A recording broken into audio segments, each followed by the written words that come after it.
आप सभी को सादर प्रणाम। चुनाव विश्लेषण 2022 की इस श्रृंखला में आप सभी श्रोताओं का हार्दिक स्वागत है। आज जिस विधानसभा क्षेत्र का हम चुनाव विश्लेषण करने जा रहे हैं वह है 16 विकासनगर विधानसभा क्षेत्र। 16 विकासनगर विधानसभा क्षेत्र भी टिहरी लोकसभा क्षेत्र के अंतर्गत आने वाली एक विधानसभा है। विकासनगर नगरपालिका और हरवटपुर नगरपालिका दो नगरीय क्षेत्र हैं तथा इसके साथ ग्रामीण क्षेत्र इसमें सम्मिलित हैं। पहले उत्तर प्रदेश के समय में चकरौता विधानसभा का यह क्षेत्र हुआ करता था। उत्तराखंड राज्य बनने के बाद विकासनगर विधानसभा के नाम से यह विधानसभा अस्तित्व में आई और सर्वप्रथम 2002 में जो चुनाव हुए उस 2002 के चुनाव में कांग्रेस पार्टी के प्रत्याशी नवप्रभात जी विजयी हुए। उसके पश्चात 2007 का जो चुनाव हुआ उसमें मुन्ना सिंह चौहान जी विजयी हुए। फिर 2012 का जो चुनाव हुआ उसमें पुनः नवप्रभात जी कांग्रेस के प्रत्याशी थे और भारतीय जनता पार्टी के प्रत्याशी उस समय कुलदीप कुमार जी थे और इस प्रकार नवप्रभात जी 2012 में पुनः विजयी हुए। और 2017 के फिर चुनाव में भारतीय जनता पार्टी के प्रत्याशी और निवर्तमान विधायक मुन्ना सिंह चौहान जी विजयी हुए और उन्होंने अपने निकटतम जो प्रतिद्वंदी हैं नवप्रभात जी उनको परास्त किया। इस तरह इस विधानसभा का जो ट्रेंड है, एक बार भाजपा जीत रही है, एक बार कांग्रेस जीत रही है। क्या इस मिथक को भारतीय जनता पार्टी तोड़ पाएगी? दोनों ही प्रत्याशी हैवीवेट प्रत्याशी हैं। उत्तराखंड की राजनीति में दोनों का नाम है।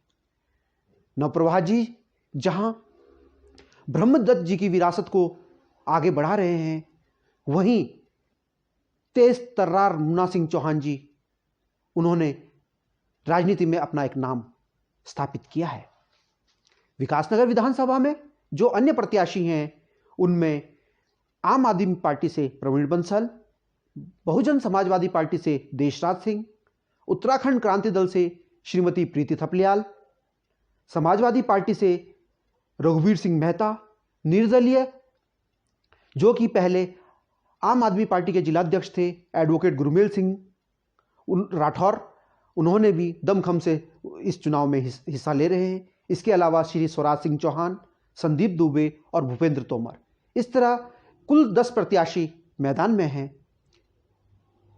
और अपने भाग्य को आजमा रहे हैं। लेकिन मुख्य मुकाबला अंत में दोनों हैवीवेट जो प्रत्याशी हैं कांग्रेस के नवप्रभात जी और भारतीय जनता पार्टी के मुन्ना सिंह चौहान जी के बीच में ही आकर सिमट रहा है। आज हम इस पर चर्चा करेंगे और चर्चा के लिए आज हमारे पैनल में हमारे क्षेत्र के बुद्धिजीवी एडवोकेट इकबाल अहमद जी और एक राजनीतिक चिंतक विश्लेषक आदरणीय किमोठी जी, अरविंद किमोठी जी भी हमारे बीच में चर्चा में भाग लेंगे। इन दोनों का भी हमारे स्टूडियो में स्वागत है और इस चर्चा को हम प्रारंभ करने के लिए सबसे पहले आमंत्रित करते हैं इकबाल अहमद एडवोकेट को। नमस्कार। आपने चर्चा की है विकासनगर विधानसभा के इलेक्शन की कि कौन क्या चल रहा है, किसने क्या विकास किया क्षेत्र का और कैसे कैसे रणनीति बननी है। इसमें देखिए, जब तक मुन्ना चौहान जी थे भारतीय जनता पार्टी से विधायक जो चल रहे हैं वर्तमान में, इनकी कार्यशैली वैसे तो ठीक रही, काफ़ी हद तक ठीक रही, परंतु उनके जो कार्य हुए वो एक क्षेत्र तक सीमित रह गए या कुछ व्यक्तियों तक सीमित रह गए। जो उन्होंने विकास की लहर दिखाई है वो लास्ट टाइम में जब इलेक्शन की शुरुआत होनी हुई, मुगल बच्चों का इलेक्शन की तैयारी हो गई, तब इन लोगों ने, हमारे वर्तमान विधायक मुन्ना सिंह चौहान जी ने सारे कामों की ओपनिंग की है, शिलान्यास किए हैं, रिबन काटे हैं, फीते काटे हैं। जबकि सरकार में थे, कहते हैं कि हमारे देश के अंदर डबल इंजन की सरकार चल रही थी, केंद्र में भाजपा सरकार थी, प्रदेश में भाजपा सरकार थी, उसके बावजूद भी 5 साल तक इन कार्यों को दबा कर रखना हमारे विधायक मुन्ना सिंह चौहान की कमी रही है। इस काम को वो पहले भी कर सकते थे, जनता के बीच में आ सकते थे, लेकिन एंड टाइम उन्होंने चुनाव को देखते हुए, अपने वोटर को देखते हुए इस काम को बेड़ा उठाया है।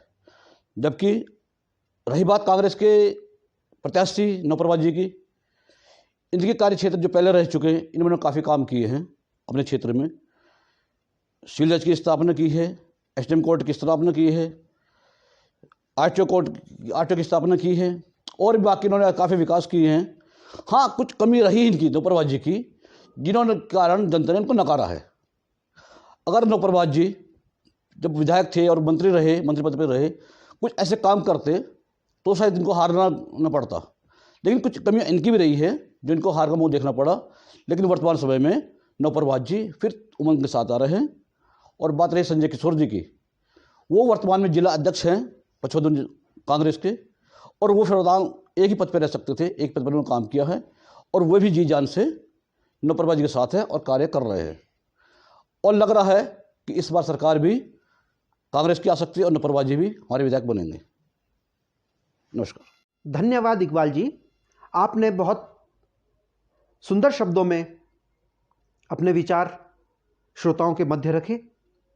जहाँ तक आपके विचारों का प्रश्न है, आपने विकास की बात कही है, मुझे ऐसा लगा कि आप कांग्रेस को थोड़ा वेटेज देना चाह रहे हैं। इसके अलावा विकास की जहाँ तक बात है, विकास सतत चलने वाली एक प्रक्रिया है, और दोनों ही पार्टी दावा करती हैं कि हम विकास कर रहे हैं, हम विकास कर रहे हैं, और यह जनता को तय करना है। हम और आप तो केवल विश्लेषण कर सकते हैं, और जो हम कर ही रहे हैं। अब मैं आमंत्रित करता हूं इस चर्चा को आगे बढ़ाने के लिए आदरणीय अरविंद किमोठी जी को, वे आएँ और अपने विचार हमारे बीच में रखें। आदरणीय अरविंद किमोठी जी।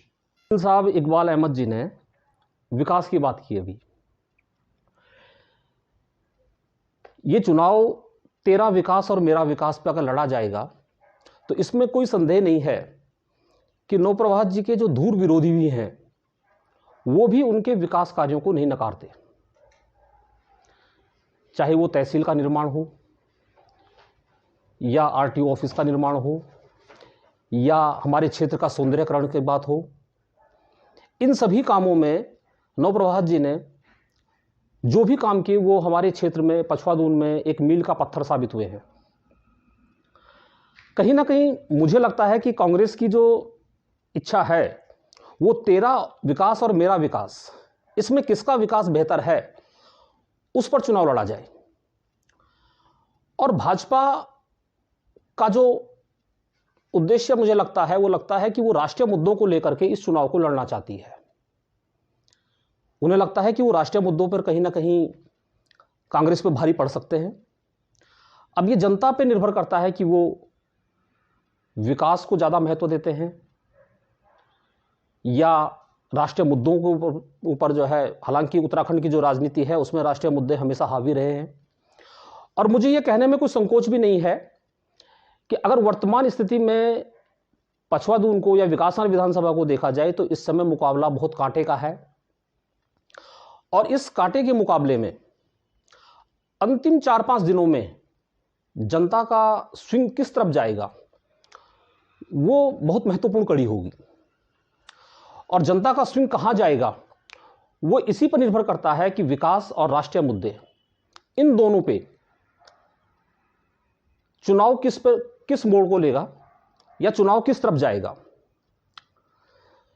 जहां तक नौप्रभा जी की बात है, नौप्रभा जी का अगर हम पुराना कार्यकाल देखें तो नौप्रभा जी ने पुराने अपने कार्यकाल में जो भी काम किए हैं वो एक, मैंने जैसे पहले भी कहा कि वो एक मील का पत्थर साबित हुए। और अगर हम एक बात करें नॉर्मली वकील साहब की एक विजिबिलिटी होती है, तो अगर हम विजिबल उसको वो दिखाई देता है। दूसरी बात आपने कही कि ये वर्तमान जो विधायक हैं मुन्ना चौहान जी, उन्होंने चुनाव के टाइम पर ये सब काम शुरू किए। मेरी इस बारे में कई भाजपा कार्यकर्ताओं से भी बात हुई तो उन्होंने ये कहा कि पिछले लगभग 2 साल हमारे कोरोना काल में निकल गए और जिस वजह से कई महत्वपूर्ण घोषणाएं वो नहीं हो पाई। लेकिन मुझे लगता है कि अगर मुन्ना चौहान जी को इस कोरोना काल में भी काम करने का मौका मिलता तो शायद कुछ विकास योजनाएं समय से पूर्व शुरू हो सकती थी। दोनों ही प्रत्याशी, चाहे मुन्ना चौहान जी हों चाहे नौप्रभा जी हों, दोनों का ही विजन विकास के प्रति मुझे काफ़ी सुलझा हुआ लगता है। लेकिन ग्राउंड में अगर देखें तो नवप्रभा जी का काम दिखाई देता है और मुन्ना चौहान जी का काम अभी दिखाई देना बाकी है। ये मेरे अपने व्यक्तिगत विचार नहीं है। मैं जो भी विचार कह रहा हूं ये मेरी आपसी बातचीत में लोगों के साथ बातचीत जो भी हुई है उस विचार के आधार पर मैं कह रहा हूं। हालांकि आदमी कहता जरूर है कि मैं तटस्थ हूं, लेकिन तटस्थ विचारधारा से कोई भी व्यक्ति तटस्थ नहीं हो पाता। किसी न किसी विचारधारा से वो प्रभावित होता ही है। और अंत में तो मैं यही कहूंगा कि दोनों ही प्रत्याशियों को मेरी बहुत बहुत शुभकामनाएं। देखना अब सिर्फ यह है कि अंतिम समय में अंतिम चरण का जो चुनाव होगा लगभग आज से 4-5 दिन के बाद, उसमें कौन सा प्रत्याशी जनता में अपनी ज़्यादा पैठ बना सकता है। धन्यवाद किमोठी जी, आपने बहुत ही संतुलित तरीके से अपनी बात को कहा, बहुत संयमित तरीके से अपनी बात को कहा और कुछ बातों को आपने इकबाल अहमद एडवोकेट की बातों को आगे बढ़ाया। साथ में आपने इस बात पर जो जोर दिया कि भारतीय जनता पार्टी राष्ट्रीय मुद्दों के लिए सदैव आगे रहती है, राष्ट्रीय मुद्दों को के बल पर विधानसभा का चुनाव लड़ना चाहती है और उत्तराखंड की जनता सदैव राष्ट्रीय मुद्दों के साथ ही रहती है, इसलिए भारतीय जनता पार्टी को बहुत सहजता हो रही है। सही, यह बात सही है, लेकिन राष्ट्रीय मुद्दों के साथ साथ इस राज्य के भी मुद्दे हैं। ऑल वेदर रोड हो, चाहे कर्णप्रयाग की रेल हो, लगभग 28,000 करोड़ की ये 2 परियोजनाएं उत्तराखंड में इस समय वर्तमान में चल रही हैं। इसके अलावा भी कई योजनाएं जिनकी लागत कम से कम 1 लाख करोड़ तक की है, वो वर्तमान में गतिमान हैं। देहरादून दिल्ली हाईवे हो या पांवटा साहिब से लेकर देहरादून तक बनने वाला लगभग 16,000 करोड़ रुपए की लागत से बनने वाला हाईवे हो, जो कि यहाँ की दशा और दिशा को बदल कर रख देगा। ये कई मुद्दे हैं, इन मुद्दों के साथ भारतीय जनता पार्टी जा रही है। और इसके अलावा अभी एक शब्द आया, विजिबल विकास, दिखने वाला विकास। क्या उज्ज्वला के जो गैस सिलेंडर घर घर तक पहुंचे हैं वो दिखाई नहीं दे रहे हैं क्या?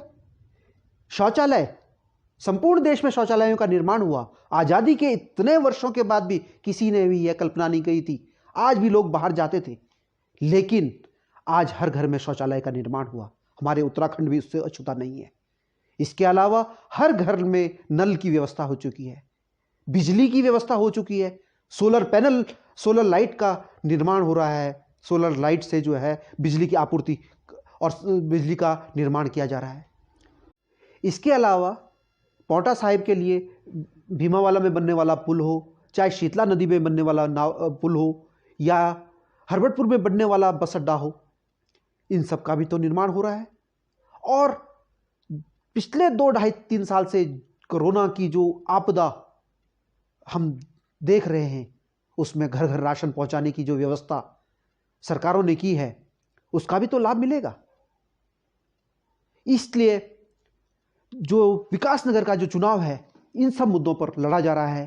क्षेत्र की जनता में जो चर्चाएं हैं, इन सब की चर्चाएं हैं, और इसके आधार पर हम कह सकते हैं कि ये जो चुनाव है बहुत जोरदार टक्कर होने वाली है, दोनों हैवीवेटों के बीच में होने वाली है।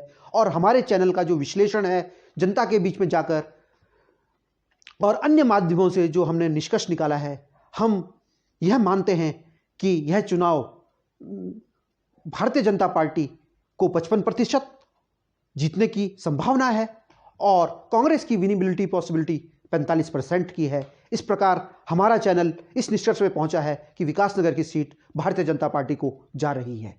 धन्यवाद। आशा करता हूं कि आपको हमारे चैनल का यह विश्लेषण पसंद आया होगा। इसलिए आपसे नम्र निवेदन है कि आप इस चैनल को लाइक, सब्सक्राइब और कमेंट अवश्य करें। और कल हम इसी समय पर सहसपुर विधानसभा का विश्लेषण करेंगे। धन्यवाद।